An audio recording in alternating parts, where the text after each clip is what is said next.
And unfortunately, we're in an age where the amount of information available to people has just sort of exponentially increased and continues to increase, while our abilities, our collective ability to analyze in a sort of like a disciplined manner has tumbled significantly. And we now are more prone to conspiracy theories, politicized conversations, partisan discourses, fake news, and so on and so forth. It's a species level problem, and it is the biggest conundrum that the planet is facing, in my opinion, for the long haul. Bankless Nation, I'm here with Kamran Bokhari. He is a geopolitical analyst and foreign policy expert focusing on the politics of the Middle East and South Asia. He also serves as the senior director at the New Lines Institute for Strategy and Policy. Kamran, welcome to Bankless. Thanks for having me.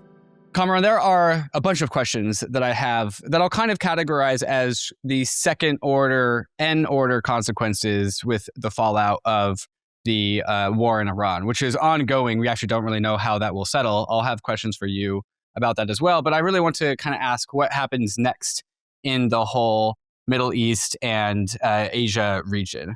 There's the stated reasons about why we went to a war with Iran. Trump gave that 8-minute video early Saturday morning 2 weeks ago about all the reasons why we started this. The 47 years of hostility and terrorism, the historical attacks on America, the urgency to prevent Iran from attaining a nuclear weapon, the need to neutralize the proxy networks. These are all the stated reasons. I want to learn a little bit more about the potential unstated reasons about why Trump decided to attack Iran, because I think potentially there is a larger story here. I want to get a sense for how large of a story there is. Like one suspect reason that I have is China was buying $30 billion of Iranian oil every year at a severely discounted price, about 15% of all of China's oil purchases. Iran was this captive market to China.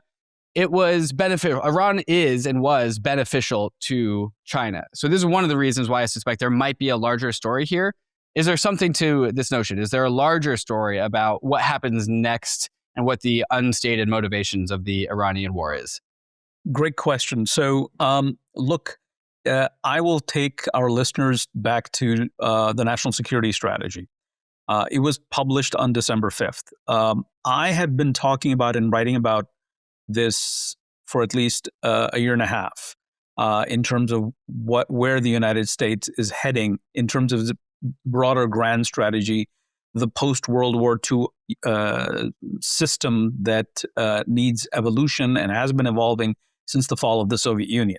So if you look at what the U.S. strategy that the Trump White House has rolled out, it's basically retrenchment from the Eastern Hemisphere. In other words, the United States is not going to be doing the heavy lifting for security on the Eurasian landmass. Focus on the Western Hemisphere, which was, very clearly stated out in the NSS, and the focus on the Western Pacific with regards to China. And that's natural. The United States is an oceanic power. It doesn't need to engage in land conflicts and can only afford to do so as is necessary.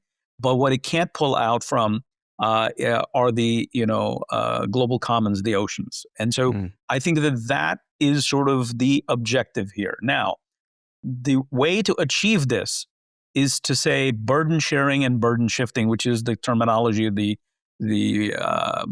Trump White House. They're saying we're going to leave in different regions. We're going to shift this burden and share this burden with allied and partner nations. So you have, European allies, you have allies in Asia, you have allies in the Middle East. But before you can do this, there are loose ends that need to be dealt with. I'm using loose ends in a very generic sense. Sure. We're talking about major conflicts here. The major conflicts are the Ukraine war. The major conflict are the ones in the Middle East. It was Gaza. Gaza was brought to, we have a cessation of hostilities there, and there's a process in play. And we are also negotiating with China. Notice that in the middle of the Iran war, we now have reports that Secretary Rubio and President Trump are planning to go to China, along with trade officials and the whole delegation. So let's apply that strategy to the Middle East. Mm-hmm. In the Middle East, you have four major players. You have Turkey, Israel, Saudi, and Iran. These are the four big players in the region. Israel has been engaged in fighting Iran and its proxies for a very long time. I would say for several decades now. Since the end of sort of the Arab-Israeli state-to-state hostility with the Egyptian Peace Treaty in 1978, and then the establishment of the Islamic Republic of Iran in 1979, Israel has been fighting non-state actors and proxies of Iran. And so that era is coming to a close, and that began in 2024 in the wake of the Hamas attack on October 7th in 2023. And you saw the Israelis weaken the Iranian proxy network and then take the war to Iran itself last June. And this is sort of, part two of it that we're currently, the moment that we're in right now. So what you have is, strategically speaking, Iran was still out there. The two pillars of stability that the United States is leaning on are Turkey and Saudi Arabia, and they need to work with Israel somehow. With Saudi, it was the Abraham Accords. Between Israel and Turkey, the president said, look, you need to work things out in terms of Syria, and, I can mediate and whatnot. But then there's the question of where is Iran in all of this? And Iran still has nuclear ambitions. Destroying the facilities was a significant, if you will, gain for the United States, but that doesn't end the nuclear program. That's just like buying time. And then you have the proxies and you have the ballistic missile capability. In other words, the burden sharing, burden shifting architecture that the US is trying to build has a pre-existing threat. So it had to be dealt with. That's how I'm looking at it. And in terms of, because in this region, if you notice, the Russians and the Chinese abstained in the resolution in the UNSC. Both Russia and China need to do their own deal with the United States. Russia needs to do it in the context of the Ukraine war because it's under a lot of sanctions. That war is very costly for them. And the Chinese have an economy that's faltering. And they need to have an understanding with the United States, and the United States needs to make sure that while being the number 2 geoeconomic power in the world, it's not challenging the United States militarily. So the technological advancements that China is making do not translate into future military threats. So I think that those two players, Russia and China, have their own issues to deal with the United States. So this is why you don't see them playing at all in this conflict with Iran. I mean, none of them came to Iran's aid. So I think that's where we are. Galaxy operates where digital assets and next-generation infrastructure come together, serving institutions end-to-end. On the market side, Galaxy is a leading institutional platform, providing access to spot, derivatives, structured products, DeFi lending, investment banking, and financing. With more than 1,600 trading counterparties, Galaxy helps institutions navigate every phase of the market cycle. The platform also supports long-term allocators through actively managed strategies and institutional-grade staking and blockchain infrastructure. That scale is real. Galaxy has over $12 billion in assets on the platform and averaged a $1.8 billion loan book in late 2025, reflecting deep trust across the ecosystem. Beyond digital assets, Galaxy is also building infrastructure for an AI-powered future. Its Helios data center campus is purpose-built for AI and high-performance computing, with more than 1.6 gigawatts of approved power capacity, making it one of the largest sites of its kind. From global markets to AI-ready data centers, Galaxy is serving the digital asset ecosystem end-to-end. Explore Galaxy at galaxy.com/bankless or click the link in the show notes. Some exciting news. We are launching a new podcast to help people figure out the crypto cycle, how to navigate it. The best crypto cycle investor I know, his name is Michael Nato. He runs the DeFi Report. This is the guy that sent me a sell alert before the 1010 price drop happened. His cycle analysis has been absolutely on point. I've been following him for years. And this year, we started recording weekly podcast episodes. Each one, we get into his portfolio, what he's holding, the market structure, entry targets, fair market value of Bitcoin and Ether, and where we are in the cycle. There's new episodes that are released every Wednesday. They're 30 minutes, they're short, they're punchy. I think this crypto cycle is harder to navigate than most, so let's do it together. Go subscribe to this podcast, search the DeFi Report wherever you get your podcasts, YouTube, Apple, Spotify, or find a link in the show notes. There's a new episode waiting for you now. Let me repeat back at you what I understood, and you can correct me to make sure my comprehension is correct. Trump got elected under this idea of like the no wars president, like we're just going to keep to ourselves. It was more nationalist. It was more isolationist. But what you're saying is that we couldn't just skip there. We can't skip to the end. There were, like you said, loose ends. And so, completely, stepping back and going full isolationist would leave Iran with these, nuclear aspirations, these ballistic missile aspirations. And so we need to tie this off. But we are still going there. And so there's been like some conflict in the Republican Party about like, this isn't what I voted for with Trump. I voted for no more wars, and we got ourselves involved in Venezuela. We got ourselves involved in Iran.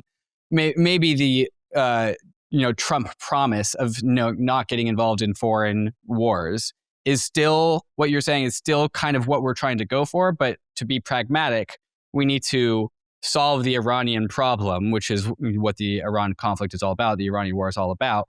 And then we are just going to leave the rest of the Middle East. We're going to set it up in hopefully a stable equilibrium between Israel, the Saudis, and Turkey, and hope that kind of just solidifies and becomes stable and will remove like the largest state sponsor of terrorism through Islamic regime. And with that variable gone, we're kind of just hoping that region solidifies. So then we can do the thing that Trump has been saying, which is we're going to back off and, put America first now that whole variable has been solidified, which gives us room to a less messy conversation when we go and talk to China and Russia, because that whole thing has been solved. Is that about what you were saying? Absolutely. And that's a great way to paraphrase what I was trying to explain in detail. So yes, look, you can't jump from, the current moment to, well, no more wars. That's just not natural. That does not happen. It's not how the human condition works. So you have to get to that point. And this is causing this entire grand strategy, new geostrategy that the United States is trying to operationalize is causing a lot of grief around the world amongst allied and partner nations. So for example, the Europeans are really worried, what is it that the United States is doing? Because they've never had to take the lead for their own security. Right. This is all very new for them. The United States is basically saying, look, we're going to bring the war to an end, this Ukraine war. We're going to reach an arrangement. It's not going to be perfect, but then you have to manage it. Okay. Same thing here. We're telling Israel, we're telling the Turks, we're telling the Saudis, we are trying to solve the problem with Iran, but then it has to be managed. The problem with Iran is that, there's a lot of hostility with the United States that goes back almost half a century. And so there's a lot of political, if you will, this becomes really political, as you mentioned, within the Republican Party. And in America in general, people remember, the hostages, the 52 hostages that the Iranians took after the revolution came. Everybody remembers what Hezbollah did to the U.S. Marines back in Lebanon in 1983. And then the long history and the war in Iraq and the war in Afghanistan. So this is something that is politically very difficult to do, both in the sense of negotiations and in the sense of war. Notice that, there is a sizable, if you will, constituency of the president that oppose the idea of doing a deal with this regime. Mm-hmm. And this is why the president nixed the nuclear deal, one of the reasons that and he can't go back to that. He can't just do like a slightly different version of the JCPOA that Obama did. It has to be substantively different for him to be able to keep his base happy, that part of it. Now, by keeping that base happy, he then has to use kinetic force. And kinetic force alienates another side of the base that says, well, you know what, are we going back to forever wars? People are confused. I mean, you can see from former Representative Marjorie Greene Taylor. I mean, her behavior clearly shows that how strongly many people feel about this within the president's base. This is the broader MAGA base. So it's politically very difficult, but strategically, it does make sense. And the president tried to cut a deal. And he said, if you go back to inauguration, just shortly after inauguration, you remember there was a slew of executive orders that he signed. One of them was adding more pressure and piling on more sanctions on Iran to get them to the table. And when the president was signing it, he said, look, I don't want to do this. I want to cut a deal with Iran. I want to make Iran great again. He used all that, political language to explain, look, he doesn't want to go to war. And he wanted to do a deal. So that's January.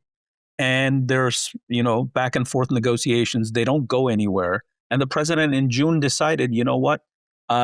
These people are thinking that just because I don't want to do a forever war, they're not willing to budge. And, they want to retain the ability to potentially produce nuclear weapons, and I can't allow that to happen.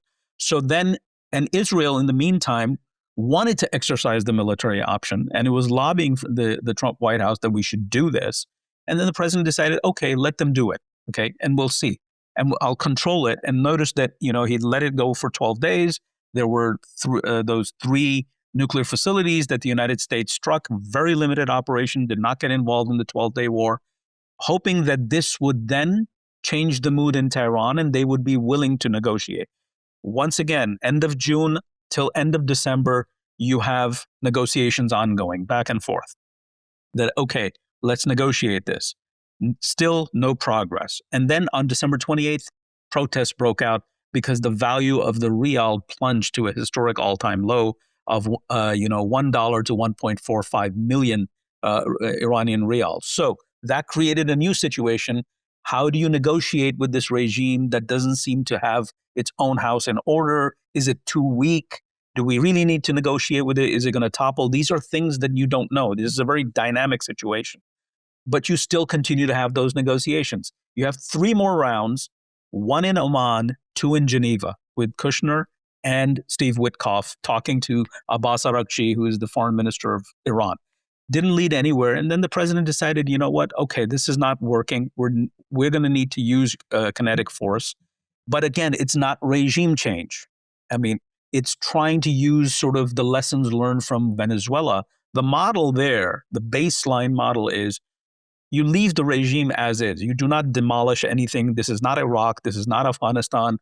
You take out the irreconcilables. In the case of Venezuela, it was very easy because there was just Maduro.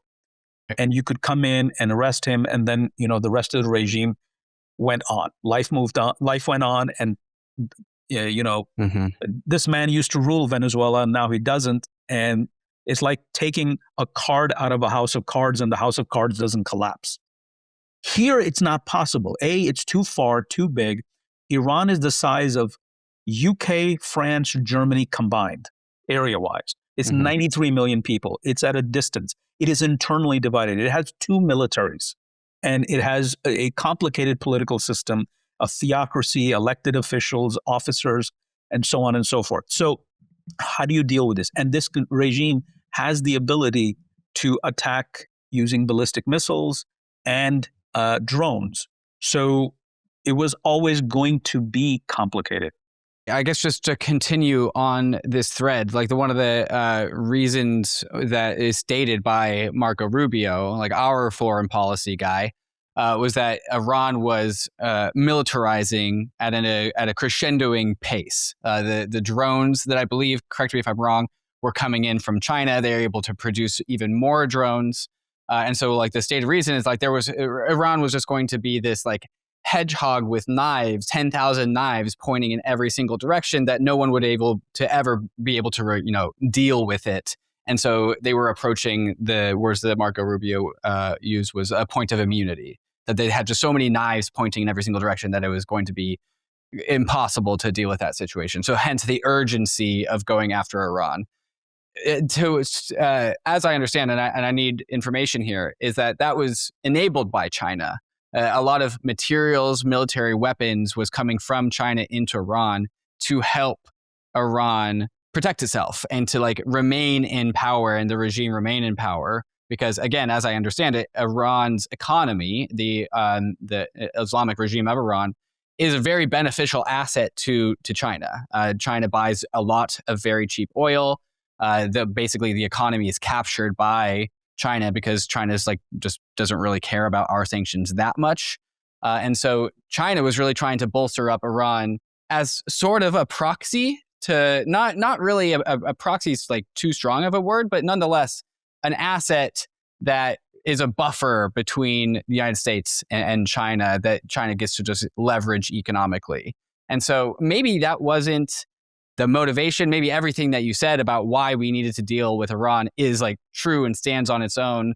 But there's also the China thing too. To what degree was like the need to displace the strength of China in the region also a motivation, or is that just more of like a positive, cherry on top for us in the United States? I think it's more of the latter than the former, but let me explain that.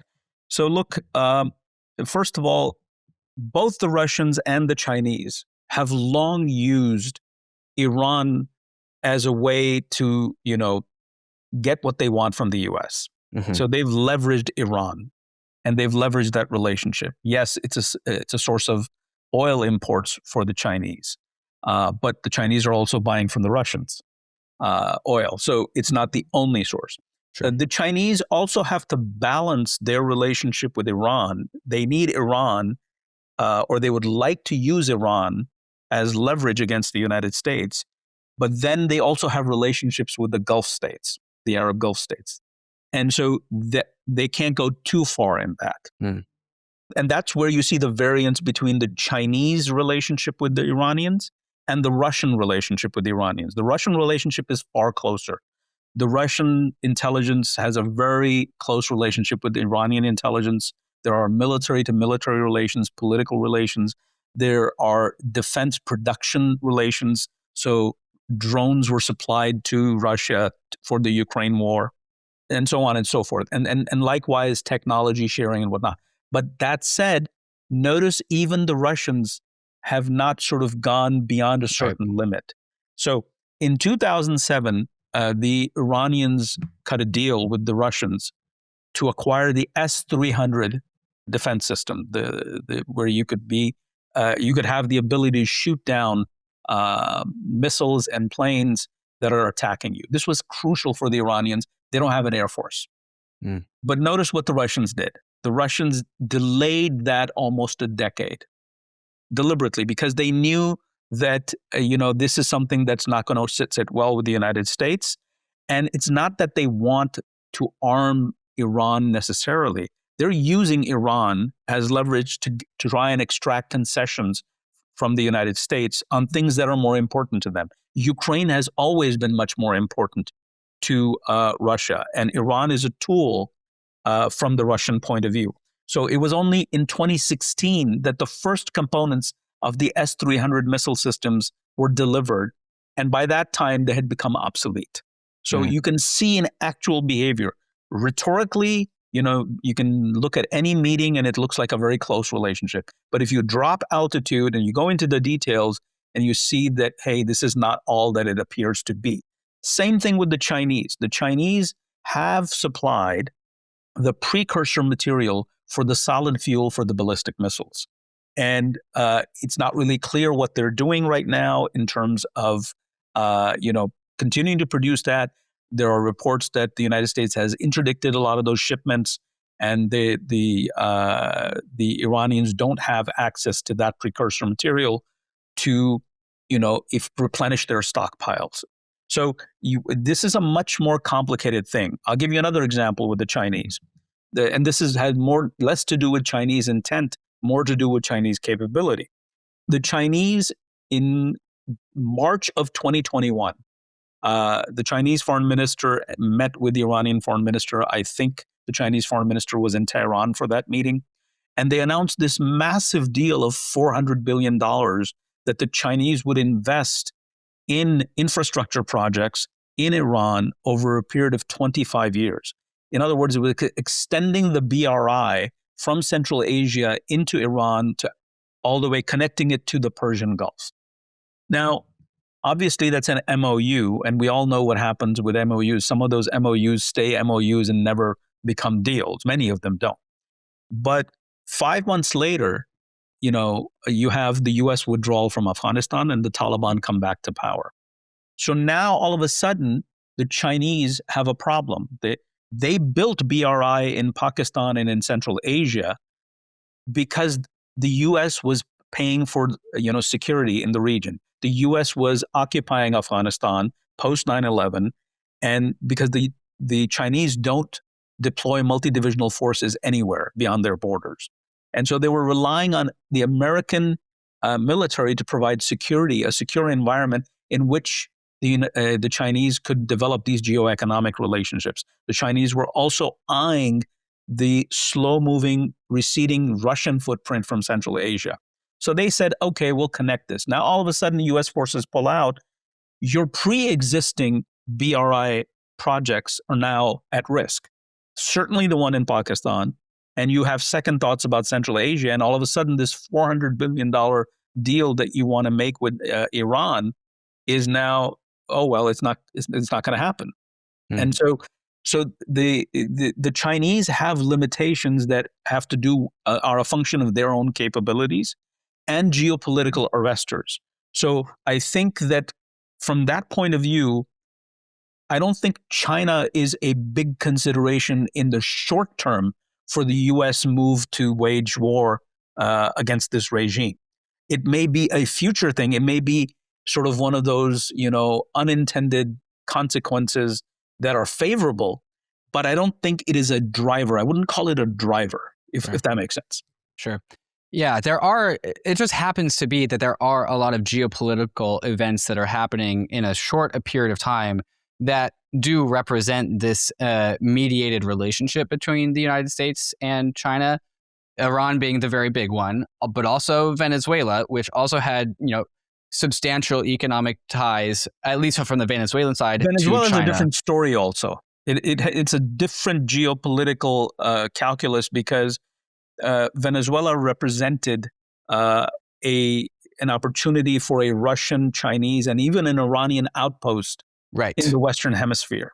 Right. And so sorting out Venezuela was crucial, also because of the location of Venezuela. It's on the Pacific Ocean. Right. And while China is thousands of miles away, but that's today. Mm-hmm. They're already trying to establish blue water navigation capability. We're trying to keep them contained within, the island chain strategy, the 3 island chains strategy. But we can't assume that.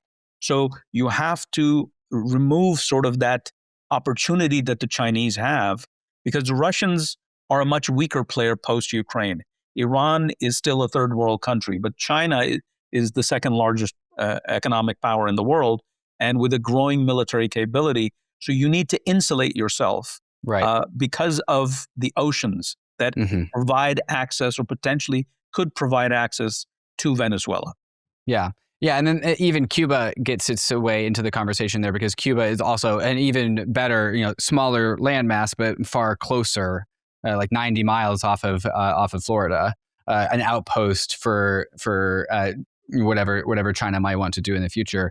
And so all of these things are happening in the last 18 months. It seems like a lot of geopolitically relevant events are happening as it relates to U.S. and China relations. As you said, at the very beginning, the Trump administration is planning to go to China to have some sort of negotiation, some sort of discourse, some sort of conversation. And now, before those conversations were planned, before when they're actually going to happen, Venezuela happens, the Iranian war happens, and now, as of today, just like an hour before recording, apparently it's been announced that Cuba is entering negotiations with Donald Trump. So we're about to go into those conversations with China, and the geopolitical context is very different than when those initial conversations were planned in the first place. And so the question I have is, when we have a stance towards China, are we 180 degrees directly opposed? Are we not completely opposed, but clearly we're not aligned? How antagonistic is our relationship with China? Are we just butting heads to head? There's just no daylight between us, or are there like things that we can compromise on that we're trying to, be friendly to?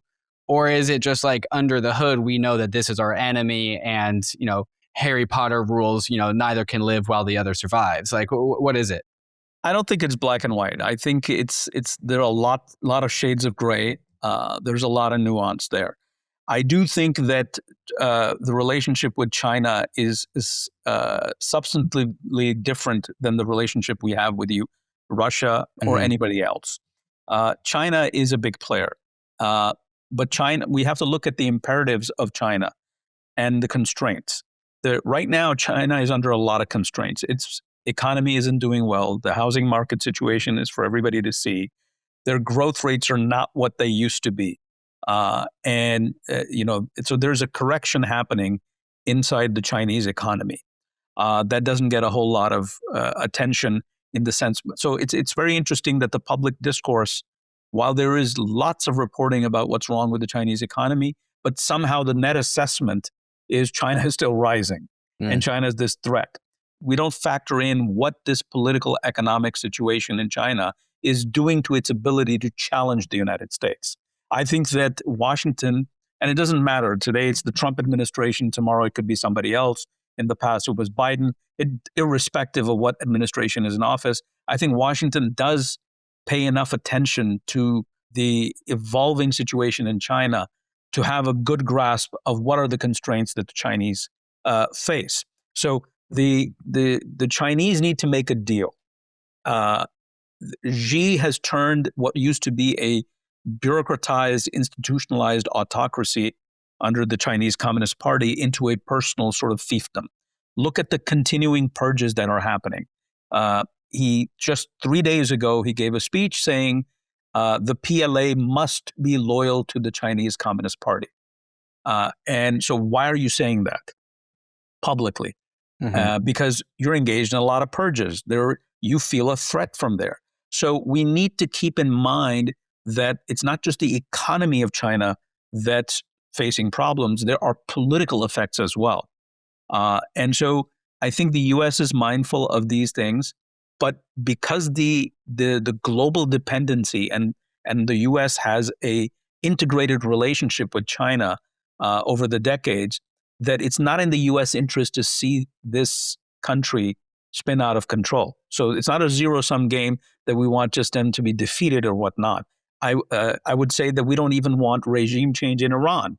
I mean, we want to cut a deal, which is why this is not an Iraq-Afghanistan-like war, the classic forever wars. Even in Russia, do we want Russia to get to the point where the regime collapses and you have loose nukes all over the place? This was one of the problems that we faced when the Soviet Union imploded. That what about, and we tried, and for Kazakhstan, had a huge nuclear arsenal that we had to denuclearize. It took a dozen years to do that. And so these are things that, don't make the headlines, don't make the public discourse. These are broader strategic considerations that the United States government continues to think about and sort of figure out how do we operate within these broad, big picture constraints. Because there's only so far you can go. And so I think that needs to be part of the public conversation. And unfortunately, we're in an age where the amount of information available to people has just sort of exponentially increased and continues to increase, our collective ability to analyze in a sort of like a disciplined manner has tumbled significantly. And we now are more prone to conspiracy theories, politicized conversations, partisan discourses, fake news, and so on and so forth. So I think that is probably, it's a species level problem, and it is the biggest conundrum that the planet is facing, in my opinion, for the long haul. Is one way to articulate our relationship with Iran, or excuse me, our relationship with China, is that there's maybe like two different strategies that we will selectively employ. There's the zero-sum strategy, which is we need China to not have a foothold in Venezuela or Cuba. And so we are directly opposed to China in these circumstances. Maybe we are directly opposed to China in the case of Iran, control over Iran. And then there's the positive sum relationship with China. It's a major trade partner. It is the second largest economy in the world. We don't want that to crumble. That would just be bad for everyone. And so there are some instances where we will have positive sum relationships with China. And as a foreign policy, we will just swing between the two whenever it benefits us the most. Sometimes it's time to go head to head with China. Sometimes it's time to be a trading partner with China.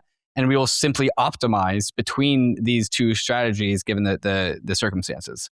Absolutely. And as a superpower that is trying to, and this is why I don't think we're going into an isolationist mode. I think the isolationist vocabulary, that whole terminology, is misleading. You can't be isolationist. I mean, look, after World War I, there was an attempt to go back and say, okay, we're done. Now Europe can fix it. But what happened? World War II happened. We got involved again. And so if you're going to be a superpower, which we are, and we will remain, and we need to remain, then we need to be able to adjust course. What worked post-World War II through the Cold War doesn't apply anymore. This is a completely different age. Russia is not the Soviet Union. China was not existent at that time as this kind of threat. It is now the second largest economy of the world. There was no EU. The Europeans and Europe and Asia were devastated by two world wars back to back. And you didn't have 200 independent countries on the map. It was the age of empires. So what worked back then does not work right now. The state of technology has gone so far ahead that we're still trying to adjust. I mean, we will still be dealing with the challenge of swarming drones while we're still operating aircraft carriers. The aircraft carrier is a technology from World War II, and so it was not, when it was designed, nobody thought that there would be drones that could come in and attack. So there needs to be changes, and that's why I think the relationship with the Chinese has to be calibrated. And if we're going to be a superpower, and we're going to sort of say, okay, how do we do this effectively and efficiently, where we're not doing everything in the world, we're not fighting every war in the world? That means having a relationship with China and managing it, having a relationship with Russia and managing it. We need to have a relationship with Iran. It's been difficult because this regime, its ideological makeup is as such that it makes it very difficult. And then the imbalance of power in the Middle East further complicates it, because we have to balance this out with Israeli imperatives, Turkish imperatives, Saudi imperatives, and so on and so forth. So I think that, yes, we're not in a zero-sum game. We're not wanting to do everything in the world anymore. So how do we deal with this? We have to work with China, because China is now the main player that the United States has to deal with. Europe is not. First of all, Europe still has to figure itself out without America protecting it, full time, if you will. And then post Ukraine, what will become of Russia? That has to be factored in. But this Chinese relationship, yes, it has to be managed. I mean, we keep talking about, will China invade Taiwan? Well, what does China get out of invading Taiwan, and what does it lose? That's a question that we have to answer. And my own view is there's a lot more to lose and a lot more to gain. And then there's a lot more to lose than there is more to gain. Is that what you said? Yes, because if China were to invade Taiwan, imagine the amount of sanctions that have to be placed on China. Right. China, the Chinese, economy would suffer consequences because of that. So this is something the Chinese think about, and they know this is a major constraint. And what is it that they really do want from, Taiwan?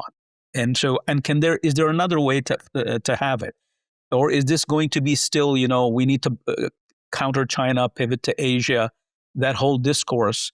Or is there another way to deal with this? Can we reach an understanding on Taiwan where, okay, we already have a one China policy. So we don't recognize Taiwan as an independent state. So can we modify that to where we resolve the irritant between us and the Chinese so we can actually do business with them. These are things that have to be sorted out, and they're difficult, but there's no other way around it. You said that you don't think we want regime change in Iran. The way that I'm interpreting that is it was easier for us to just deal with the current regime in Venezuela. We'll just pop out Maduro, have that be a statement of our seriousness on the matter, and we'll leave the rest of the Venezuelan regime intact. But now there's just a different constitution that Venezuela must have towards us because we've proven that we'll come in and do whatever we want. And so that's kind of like the effect. As you said earlier, it's not really the same with the Islamic regime because it's just so multi-layered, it's interconnected moving parts. There's, like you said, 2 militias, 2 militaries, many different leaders. And so we've been a lot more destructive when it comes to our war with the Islamic regime, with the leadership. Because there's the entrenchment of an anti-American disposition in the regime in Iran is just so much more deeper than I think it is in Venezuela. So we've had to go in much harder. But you say that you still want but think that it's best that the regime stays intact because we need to have something to negotiate with. Walk me through your thought process there. I'm not saying what I think should be done. I'm explaining the logic of the administration. What is the administration trying to do here? Mm-hmm. Because look, air power alone, and I've written extensively on this, does not lead to regime change necessarily. It could lead to a regime collapse. That's different. That's anarchy then. Mm-hmm. You don't have another regime.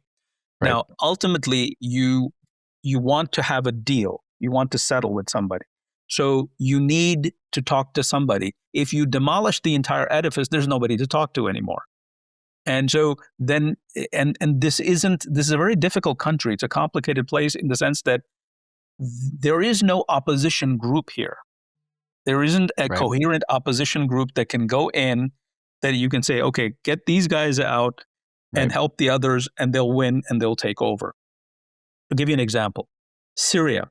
Assad fell and it was seamless. The opposition group called HTS, led by the current president, backed by Turkey and Qatar, took over. So we don't have anything comparable in Iran. Okay. Right. What is our interest? Is our interest to, bring democracy to Iran? Surely, we would love for that to happen in terms of an aspiration. But do we have the ability to do that? Iraq and Afghanistan are cases in front of us. We can, in my view, personally, what I think is that, we don't have the ability to democratize anybody. We can sort of promote our values and hope other people will take them and repurpose them for their own circumstances. What if there is to be democracy tomorrow, in the future in Iran, it'll look very different from other places. It'll be very unique to Iran. And it may be that it doesn't come. We don't know. So that's not something that's an achievable goal. What we need is a deal that, hey, what are our demands? Our demand is we don't want you to have nuclear weapons, okay? Our demand is that you do not have ballistic missiles that could threaten our allies and regional stability because we're trying to put together a new regional architecture. Number 4 is that your proxies, and then number 3 is your proxies. Those are the only 3 things. And so in order to reach that deal, we need to do some sort of, apply some level of military pressure. And here's the challenge, that you can't calibrate military pressure so finely that you can get rid of the irreconcilables and bring forth the reconcilables and then take it from there. This is a messy process. There are so many unintended consequences that happen. So I'm sure that the administration was well aware that the oil would not flow, gas would not flow through the Straits of Hormuz because of the ability of the Iranians to fire their rockets, their missiles, and their drones at the Arab countries. But that's something you have to deal with. That it's a complication in the war. I'm not sure what the exact understanding was. How confident were they? These are things that are still coming out in the media. And you have to sort of read through the lines because there's a lot of editorializing and there's a lot of sort of biased reporting as well. So what I'm trying to say here is that there is no good fit. What I do think I am convinced of is regime change was not the goal. The goal was to bring forth, keep this regime, but change its behavior. How do you change its behavior is partially by getting rid of people who are irreconcilable, and partly by working with those who are reconcilable. Now we're between that space. So you've done a decapitation strike, but that has triggered a bigger conflict. You need to bring that conflict to an end to get to the table, and hopefully when you get to the table, the other side, the configuration, the internal balance of power will be as such where, pragmatic officers from the guards, from the regular armed forces, from pragmatic elements of the clergy and the political class can come together. Will it come together? We'll see. I mean, it's in war, one of the biggest things is uncertainty. Yeah, I absolutely take the point that the steps to getting to regime change is just a complete fog of war. There's no way to cleanly hop without getting boots on the ground. There's no way to actually do that. Even with boots on the ground, what do we achieve in Iraq and Afghanistan? Yeah. We toppled the Taliban, spent a couple of $1 trillion, and gave the country back to the Taliban.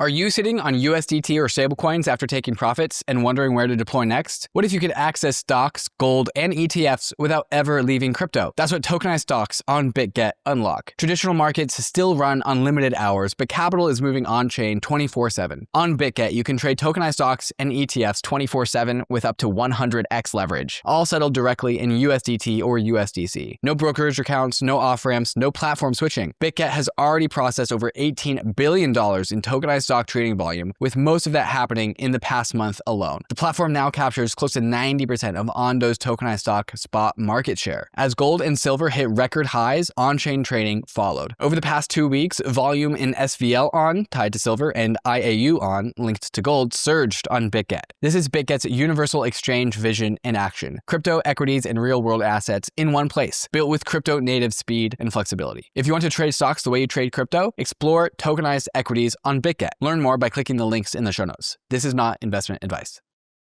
And so I understand that. At the same time, the Islamic regime has also proven to us that it does not want to be reformed. If there's one thing that we know over the decades, is that negotiations with the Islamic regime are not really negotiations. It's them buying time so that they can amass leverage in a different direction. Granted, there has never been this level of conflict in Iran, so maybe, hopefully, their calculus does change after we completely destroy all of their military capabilities and decapitate their leadership. But I would attest that it's also taking it on faith that we would be able to come to negotiations now, because if they've proven to not actually be faithful to their negotiations. How would you respond to that? That's a potential, scenario that we have to live with. But I think that it all depends on, their constraints. Let's look at the constraints of the stakeholders of this regime, the various factions. You have a population that every few years is protesting against you. Your economy is completely collapsing. You don't have an economy that you can sort of turn around, in the short term. You need sanctions respite. You can only get sanctions respite if you do a deal with the United States. Otherwise, it's not going to happen. Even if this war didn't happen, and I wrote a report called Post-Khamenei Iran 2 years ago, looking at that, hey, the supreme leader is aging. Meanwhile, power has shifted from the theocracy. Theocracy is no longer the center of gravity. It's the military, it's the Revolutionary Guards, but then the regular armed forces are asserting them as self. So you already have a transition taking place that you have to sort out. And you've been dealt with, dealt a blow to your regional influence with the war in 2024, 2025. And now you have a war brought to your own home. So this isn't the same regime. We can't assume that it'll continue to behave the way it has for so long. As pressures mount, there are breaking points. You know, when do you move to a point where what you thought was achievable is no longer? These are calculi that has to happen. There are factions jockeying for power inside Iran. So this is an organic process that has to move forward. So I'm not so sure that this regime will continue to be to resist and defy. It will have to compromise. Now, we shouldn't confuse. It's not being defiant. It's not binary. Either you're defiant or you capitulate. See, this is the political language that, you know, the Iranians say we will be defiant. And the Americans are saying, well, hey, we need you to capitulate. Or why haven't you capitulated so far? Why haven't you surrendered? Or you need to surrender. Reality is always somewhere in between. And I think that the Iranians know they have to do a deal. It's the engineering of the deal. They can't look like they've capitulated. And so they need it to save face. In other words, for the regime to compromise and maintain power, it has to have a formula that works for them.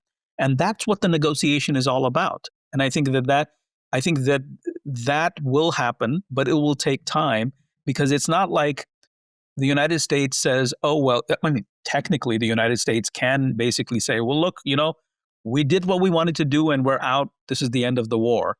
The United States can possibly come back home. The Iranians can't live with those consequences. They need to have a deal. And then, even from our point of view, we can't let this thing fester. We have to bring closure to it, because we're trying to come up with a new strategy for the region and for the world. This isn't the only problem that the United States has to deal with. As I understand the Islamic regime, they have a North Star of jihad to some degree. Like, death to America is chanted in the Islamic parliament in Iran. They've always had nuclear aspirations stated to defend themselves, but like, our fear is to attack Israel or us. Those things they will have to capitulate on. Those are like clear hard lines that they will have to capitulate on. And the concern that I have is that if you leave, Islamic leadership in power with jihadi aspirations, that's their faith. I don't know if they're capable of capitulating on that. And so if the transition of power, as you say, is going from the theocracy to the military, maybe that's indicative of that. But it would have to represent a complete reprioritization of what the Islamic regime of Iran actually holds valuable to themselves and their ideology. It wouldn't it require a capitulation on their ideology in order to remove the sanctions, join the West in the economy, not necessarily have democracy, but like actually be able to grow up and prosper in a way that doesn't result in us just attacking them again in 20 years. No, you're right. But I mean, we also can't assume that that's sort of like a monolithic ideological permanent condition. The ideological spectrum in Iran has lots of shades of gray. There are reformists, there are centrists, there are pragmatists, there are hawks, and even within the hawks, there are multiple factions. So this isn't sort of like a monolith. But yes, it will have to change its orientation. Look, the People's Republic of China, when it did a deal with the United States in the 70s, they essentially gave up communism. Did they have to come out and declare that we're giving up communism? No. Even today, it's called the Chinese Communist Party. Right. But effectively, they are it's not a fully capitalist economy, but it's a party trying to impose command-style capitalism, if you will.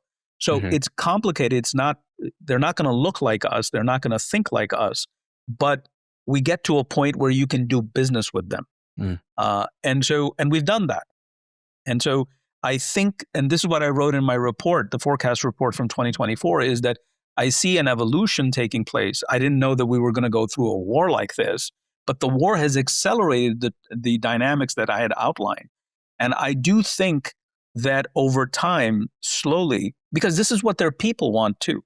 Right. I mean, do their people want to? I mean, the regime chants death, its leaders chant death to America in their parliament. But for the people, they're being suppressed. They don't want that and they cannot continue to alienate you can't continue like this. Like, how long before, every year or every other year protests grow bigger and bigger to where you can't control them. And now you're much weaker because of the war. So I think that this is a complicated transformation. Let's just put it this way. China did not become friends with the United States after rapprochement, after détente. We will have something similar with Iran. They're not going to be our friends. They will do what they need to do, but we don't want them threatening us or our interests and their neighbors. Because Iranian regime has been a revisionist power. It wanted to alter the security architecture of its strategic environment, largely the Middle East. That has to stop. That will, and if you don't have the wherewithal, then that becomes sort of those things that, we can't do this anymore. And so what I'm saying is this is not something that will happen in the short term. This will slowly, gradually happen. But we won't find a friend in Iran, but we will find an Iran that is less hostile, more manageable. And then, you know what? If we're going to really retrench, then the Turks have to step in. The Saudis have to step in. We don't know what the relationship of Israel would look like with a future Iran, or Israel's relationship with Turkey, or Israel's relationship with its Arab neighbors. So all of this has to be sorted out. We can't do everything. All we can do is what's in our interest. And then this is the whole concept of burden sharing and burden shifting, which to me makes sense, because what is the alternative? That America does everything and then pays for everything? Our debt is going through the roof, has already gone through the roof. So we can't continue ad infinitum at that pace. Understood. This all makes quite a lot of sense to me. One last variable on this thread. How misaligned is Israel's aspirations for Iran with the United States? Israel, I would expect, would be more interested in taking the conflict, the war with Iran, further than the U.S. would. That's my intuition. Maybe Israel is willing to go as far as possible to get regime change in Iran, to just permanently solve one of their biggest thorn in their side. Is there any misalignment that might throw a wrench into the gears of this whole process between Israel and the United States? So it's not, either it's misaligned or we're fully aligned. Again, it's in the middle somewhere. Look, sure. Israel is Israel. It's not the United States. Israel is a small country in the Middle East that has its own threat perceptions. It needs to protect itself against its enemies. So it will operate differently. It will have a different calculus. The United States is a superpower. This is one region, albeit the most volatile region of the world. But we have to deal with other issues as well. We can't be constantly thinking about this. So yes, all things being equal, in an ideal world, Israel would want a complete change to this regime. The question is, can that happen? Can Israel accomplish that? Alone, it cannot. It needs the United States. Here's where U.S. interests come into play. That, hey, we've gone through this with Iraq and Afghanistan, and those were some very painful lessons that were learned. We're not going to do that again. So we need to find a way to fix this problem that works for our allies in Israel and us as well. And we have to also bring in other allies, the Saudis, the Turks. Look at the Board of Peace. We're now in Southern Caucasus, which is like unprecedented. The United States, for the first time, is now operating in the Russian sphere of influence, traditionally the Russian sphere of influence. You have countries like Armenia, Azerbaijan, Kazakhstan, Uzbekistan attending the Board of Peace of Gaza. We have Pakistan in the Board of Peace of Gaza. Pakistan is a neighbor to Iran. It has interests as well. So from our point of view, we need to make all of this work. And Israel, while it has its own threat perception, I think Israeli threat perception is also evolving. You can see in their public discourse that there is now a considerable amount of conversation going on in terms of, okay, is Turkey going to be a threat to Israel's interests? They haven't quite figured that out. That's a debate that the Israelis are having amongst themselves. And it's going to be very different from the situation with Iran, because Turkey is a NATO ally. It's an ally of the United States. It's a partner of the United States in multiple regions. And so I think the Israelis know this, but they will pursue their interests to the extent that they can. And it depends, it also depends on leadership. This particular government is quite far right. And it has a constituency that it needs to satisfy. There's politics involved, and elections are coming up. Let's see what happens in the elections and the future government and its makeup. Will it be this, right wing, or will there be more centrist elements coming in? We don't know. So these are very dynamic variables that we just have to factor in and see how they come, and over what time horizon. Kamran, I know you're more of a foreign policy expert, but I don't think this question will be too far out of your wheelhouse. There's been a rise of support of Marco Rubio domestically. Marco Rubio has gone from something like 6% to 18% likely to win the presidential election, if you believe the POLYMARKET prediction odds.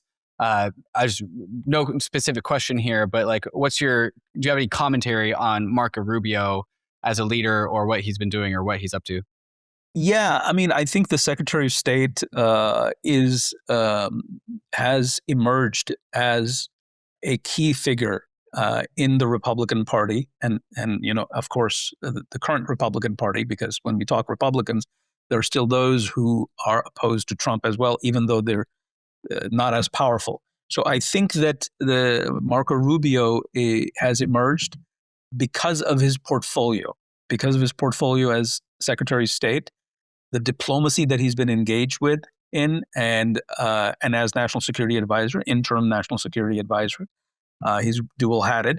So yes, that's giving him a lot more public profile, a lot more visibility. People tend to see him and in action, and that shapes opinions. And of course, let's face it, he didn't leave his Senate seat for a one-term, being Secretary of State. So obviously he is he has presidential aspirations. But then the question is, Trump already has a vice president. And vice presidents normally are the ones that sort of are seen as, if you will, going to be running for the next election once the two terms are up. And in 28, J.D. Vance hopes to be able to run for president as well. How these two competing aspirations come together, we just have to wait and see. We have something to go by in terms of the dynamic between then candidate Obama and candidate Hillary Clinton. And they, competed with each other. Eventually, Obama was the one who came out ahead, and they sorted things out, and Hillary Clinton became Secretary of State. And she said, okay, you know what, I'll try later in 2016. So this is only natural. How will this work out? It could be that, Vice President J.D. Vance becomes the candidate and Marco Rubio becomes his running mate. That's one formula. It could be that, J.D. Vance picks someone else as a running mate, assuming he has the numbers and he has the support of the Republican Party behind him. And it could go the other way around. So we're just very early on. But yes, this is the next apex level leadership emerging post-Trump. So, and this is important. We need to watch for it. But again, as an analyst, I'm just one guy, and this thing depends more on public sentiment than geopolitical analysis. Sure. Yeah. Ultimately, at the end of the day, foreign policy, as I understand it, does not move that much of the election process for president. It's actually lesser on the priority list for voters domestically. And that's the challenge for Marco Rubio, is he's been focused on foreign policy. Right. Yes, there's a bit of domestic policy in terms of, immigration and whatnot and visas and how it sort of filters into domestic policy arena.